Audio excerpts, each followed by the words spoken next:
Hello everyone. My name is Elise. Welcome back to my channel. I hope you're all doing so good today.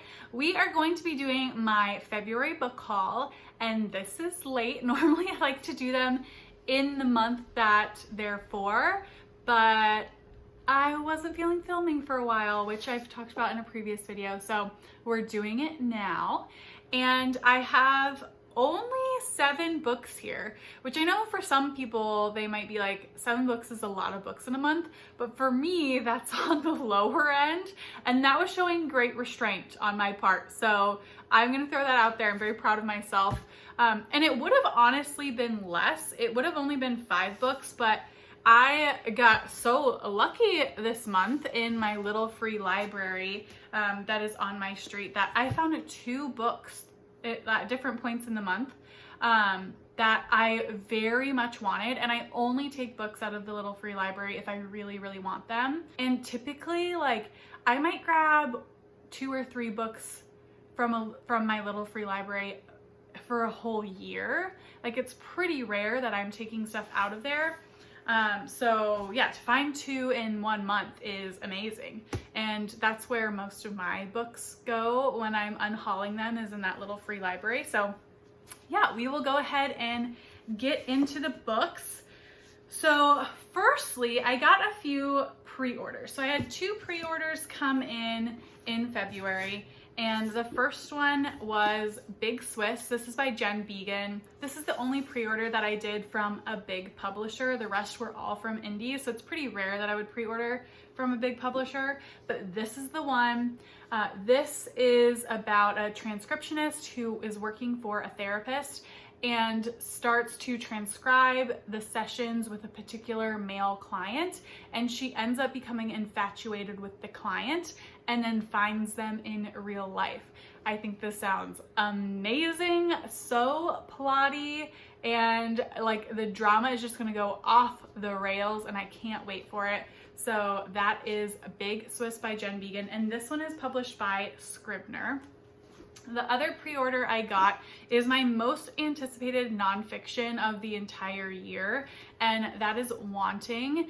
The subtitle is Women Writing About Desire. This is edited by Margot Kahn and Kelly McMasters, and this is a collection of essays about desire. So I'm very excited. This is published by Catapult. I love reading about desire. I think it's a fascinating topic, and yeah, I can't wait to dive into this. I'm sure it will be a wide range, and I do think that this is specifically addressing female or femme desire particularly, so just to caveat it with that. But yeah, can't wait to get into this. I'm sure it will be amazing, and it's pretty decently long too. It's over 300 pages, so it'll be a good book to sink my teeth into. All right, now the 2 books that I got from the little free library are Trust by Hernan Diaz, and this is published by Riverhead. I have wanted this book for so long. It was pre-pandemic. That's how long ago I added it into my Goodreads for like want to read. And this book kept getting pushed back on the publication date. Of course, it's huge now, right? Because it was like a Booker nominated book. So everybody knows about it now. But I have wanted this for so long, but I didn't want to buy the hardcover. And looky here, now I got the hardcover for free. So donating all those books to the little free library paid off in the good karma. So this one is sort of a novel broken down into parts, or maybe into like smaller novels, and it's supposed to be sort of a takedown of capitalism and greed. And I think each section is told from a different perspective that adds another layer to the existing story. And I've heard it comes together really beautifully, and yeah, can't wait to get to this. So that is Trust. And then the next one is another prize book, and that is The Netanyahus by Joshua Cohen. So the subtitle for this is very long. It's an account of minor and ultimately even negligible episode in the history of a very famous family. So this won the Pulitzer Prize last year. That's really its claim to fame. It kind of came out of nowhere to win the Pulitzer Prize. This is a New York Review of Books, And this, I think, is supposed to be a parody of the Trump family. That's at least what I've heard kind of going around. And it's about a man who is interviewing the Netanyahu family, and they're very wealthy, they have a lot of power, they're sort of greedy. So it's a sort of unfolding as you go on. And I think it's supposed to be comedic, or even maybe like satirical. So yeah, I'm excited for this. I'm excited for like a good political satire, a little takedown of the Trump family. So that is the Netanyahus. And then the other books are ones that I just picked up sort of here and there. The first one is actually like technically classified as a literary magazine, but it looks like a book. It's bound exactly like a book, and that is the latest edition of Freemans. So if you're familiar with John Freeman, he is very much in and around and about the literary community in the US. And he was a part of Granta, which is another literary magazine that's very popular in the US. And John Freeman is also a kind of staple at the Portland Book Festival, which I go to every year, and I know I've spoken about before. He's often a moderator, but he did just come out with a collection of poetry. I'm not sure if it's his debut collection of poetry or not, but I often hear him talk. He's very intelligent and a really considerate moderator. I always appreciate his insight, and he comes very prepared, like specific quotes and everything when he's interviewing authors.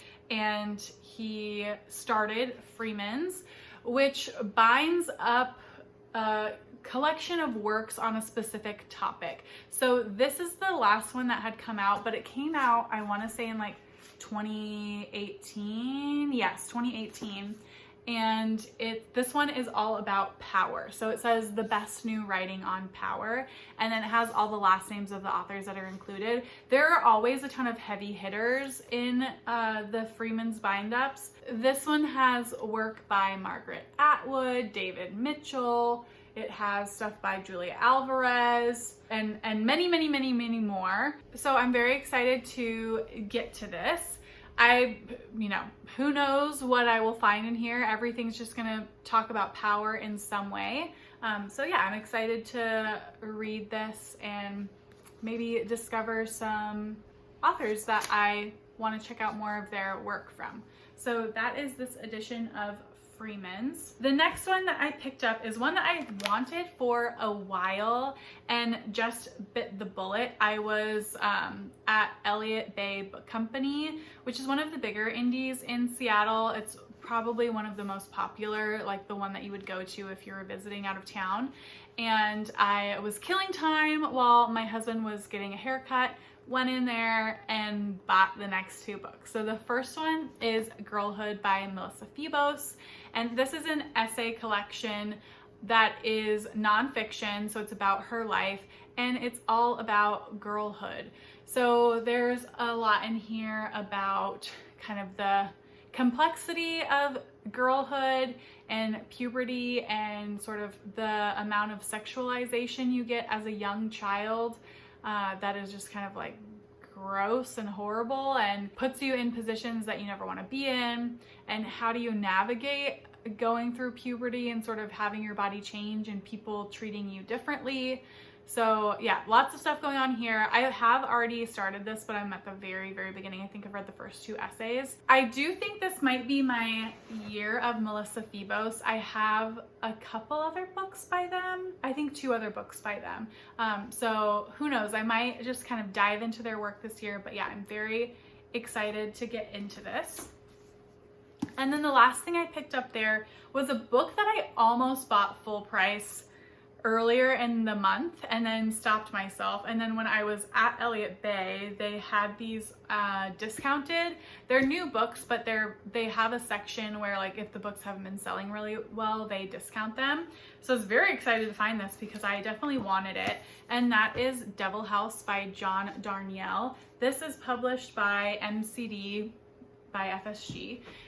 And this one is supposed to be a takedown of the true crime genre that's told in sort of like a haunted house story. So it follows a writer who is a true crime writer, and he decides that he is going to enter into this house that is supposed to be haunted and then write about it. So the reason why I really want to pick this up is my partner and I read a book together every year, and we call it mini book club, and we sort of have a discussion about it. Precious. And this year we're reading In Cold Blood by Truman Capote, which is sort of credited in some people's minds as the start of the true crime genre. And I don't necessarily read a lot of true crime, nor do I watch a lot of true crime. But I thought that this would be a really good companion novel for me to read when we read that book. My partner will not be reading this with me, but I wanted something that really analyzes the true crime genre in addition to reading that book. So I'm gonna read those together. So I won't be reading this for a little bit because that will come later in the year. But yeah, I thought this would pair very nicely with something that's credited with starting the genre, and then something that's sort of criticizing negative consequences of said genre. So that is why I picked up Devil House.